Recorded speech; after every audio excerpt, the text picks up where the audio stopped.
Points जिसको आगे discuss करते हुए चलेंगे।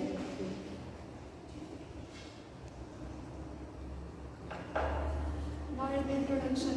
पेडिकुलर फ्रैक्चर होता है। पेडिकुलर फ्रैक्चर जब नी कैप में कोई ब्रेक आ जाए तो फ्रैक्चर हो जाता है, और पेडिकुलर जो बोन होता है वो हमारे नी का जो फ्रंट बोन होता है वो होता है। इसका मेन कॉज तो क्या होता है कि ट्रॉमा की वजह से होता है, या फिर फॉल, या फिर ब्रोज।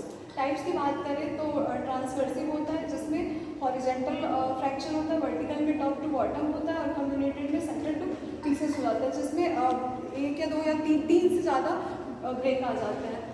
सब्जेक्टिव असेसिस में हम सबसे पहले हम डेमोग्राफिक डेटा देखते हैं, जिसमें नेम, एज, जेंडर।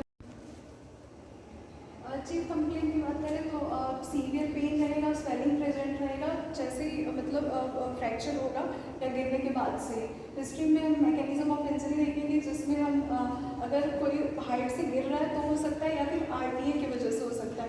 आरटीए के केस की बात करें तो जब कोई बाइक चलाता है तो नी जो होता है वो बेंड होता है, और पूरा इम्पैक्ट उसके नी पे ही जाता है। ऐसे केसेस में अगर एक्सीडेंट होता है तो ज़्यादा चांसेस होते हैं। डेट जो मतलब जिस दिन एक्सीडेंट हुआ रहेगा उस दिन का प्रीवियस मेडिकल हिस्ट्री हो भी सकता है, नहीं भी हो सकता है। मेडिकेशन में कोई मेडिकेशन ले रहा है या नहीं ले रहा है। कहीं अपना लोकेशन देखेंगे जो कि टिपिकली प्रेजेंट होगा हमारे पटेला के सेंटर में या आसपास में। नेचर ऑफ पेन जो होगा वो साफ होगा, थॉम्बिक होगा।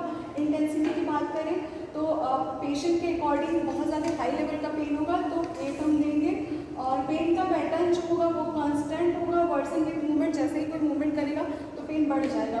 पेन रेडिएट नहीं होगा। अब पेन असेसमेंट के लिए हम VSA विजुअल एनालॉग स्केल का यूज़ करते हैं, जिसमें 1 से लेकर 10 तक के स्कोर दिए रहते हैं, और बहुत ज़्यादा पेन होने की वजह से हम उसको 8 स्कोर दे रहे हैं। पेन क्वेश्चनिंग, जिसमें हम पेशेंट से कहेंगे कि वो अपने पेन को डिस्क्राइब करे कि उसका पेन कैसा है, शार्प है, थॉर्मिंग है, कि कैसा पेन है वो हमें बताए। ऑब्जेक्टिव असेसमेंट, जिसमें हम ऑब्जर्वेशन में हम पोस्चर देखेंगे।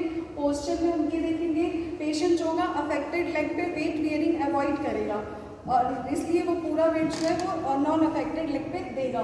गेट में वो एंटाल्जिक गेट देखने को मिलेगा क्योंकि वो नॉन अफेक्टेड लेग पे पूरा वेट दे रहा है। स्वेलिंग में स्वेलिंग या डिफॉर्मिटी देखने को मिल सकती है अफेक्टेड नी के आसपास के एरिया में। स्किन चेंजेस में देखेंगे कोई ओपन वुंड नहीं रहेगा, और लेटरल एक्सपेक्ट पे पाल्पेशन में टेंडनेस देखेंगे, टेंडनेस प्रेजेंट होगा। पर्टिकुलर के सॉफ्ट आसपास की जो टिश्यू होगी, सॉफ्ट टिश्यू, वहाँ पे टेम्परेचर जो होगा वो स्लाइटली इंक्रीज मिलेगा अफेक्टेड एरिया में। स्वेलिंग में लेटरल साइड पे स्वेलिंग मिल सकता है। जॉइंट टेस्ट, जिसमें हम एक्टिव रेंज ऑफ मोशन देखेंगे, जिसमें पेन की वजह से स्पेशली एक्सटेंशन करने में उसको प्रॉब्लम होगी।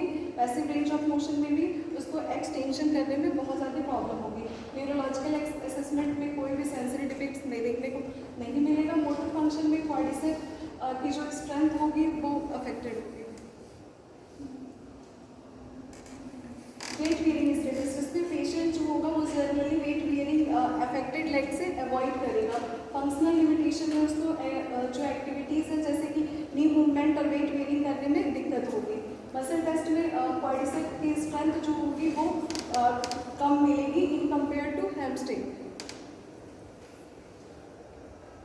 रेडियोलॉजिकल एग्जामिनेशन में एक्सरे कराएंगे नी का, जिसमें एपिलैटरल एंड ऑब्लिक व्यू देखेंगे, जिसमें हमें ये दिखेगा कि ट्रांसवर्सिव पटेलर फ्रैक्चर है। डिफरेंशियल डायग्नोसिस में हम isolated fracture, patellar fracture, special test में पटेलर एप्रीहेंशन टेस्ट कराएंगे, लैकमैन टेस्ट कराएंगे, और प्रोविजनल डायग्नोसिस में isolated transverse management acute phase जो कि 0 से 2 वीक्स का होता है, जिसमें पेन मैनेजमेंट के लिए आइस और इलेक्ट्रोथेरेपी मोडालिटीज यूज़ करते हैं। इमोबिलाइजेशन में हम नी ब्रेसेस लगा के एक्सटेंशन कराएंगे। एडिमा कंट्रोल के लिए एलिंगेट करके रखेंगे और कंप्रेस करके रखेंगे। जॉइंट प्रोटेक्शन के लिए not weight bearing in limited movement. Mobilisation technique का यूज़ करेंगे, जिसमें जेंटल पटेलर मोबिलाइजेशन पेन के टॉलरेंस तक। सब एक्यूट फेज जो जो कि होता है 2 से 6 वीक का, जिसमें हम रेंज ऑफ मोशन एक्सरसाइज कराएंगे, जैसे कि passive knee flexion, extension within pain limits. Strengthening exercise कराएंगे जैसे एंकल पम्प मूवमेंट, आइसोमेट्रिक कराएंगे क्वाड्स का, active SLR, knee bending exercise और टर्मिनल एक्सटेंशन एक्सरसाइजेस कराएंगे। ये ट्रेनिंग में progressive partial weight bearing with crutches और मैकुलर टैपिंग कराएंगे ताकि पर्टिकुलर अगर मार्ट रैंकिंग इशू हो तो वो सही हो सके। रिहेबिलिटेशन फेज होता है जो कि 6 वीक का होता है। इसमें प्रोग्रेसिव स्ट्रेंथनिंग एक्सरसाइज कराएंगे जिसमें क्वाड्स एंड हैमस्ट्रिंग की स्ट्रेंथनिंग एक्सरसाइज कराएंगे। फंक्शनल एक्टिविटीज़ में हम ग्रेजुअली उसके डेली एक्टिविटीज़ की तरफ लेके आएंगे। बैलेंस एंड प्रोप्रियोसेप्शन ट्रेनिंग में कराएंगे ताकि उसकी जॉइंट की स्टेबिलिटी जो है वो इम्प्रूव हो सके। अगर स्पोर्ट्स स्पेसिफिक एक्सरसाइजेज में अगर उसको स्पोर्ट्स में वो है तो वो हम कराएंगे ताकि वो वापस अपने स्पोर्ट्स में जा सके। Pre discharge and home exercises programme में पेशेंट को पेशेंट एजुकेशन में पेशेंट को बताएंगे इंजरी के बारे में, साइन ऑफ प्रोग्रेशन के बारे में और जो कॉम्प्लिकेशन है उसके बारे में। होम एक्सरसाइजेस प्रोग्राम में हम रेगुलर एक्सरसाइज ऐसे एक्सरसाइजेस बताएंगे जिससे उसका रेंज ऑफ मोशन इंप्रूव हो सके और मसल की स्ट्रेंथ है वो इंप्रूव हो सके। कॉम्प्लिकेशन में patellar femoral arthritis, chronic knee pain, knee joint stiffness और क्वाड मसल वीकनेस हो सकती है।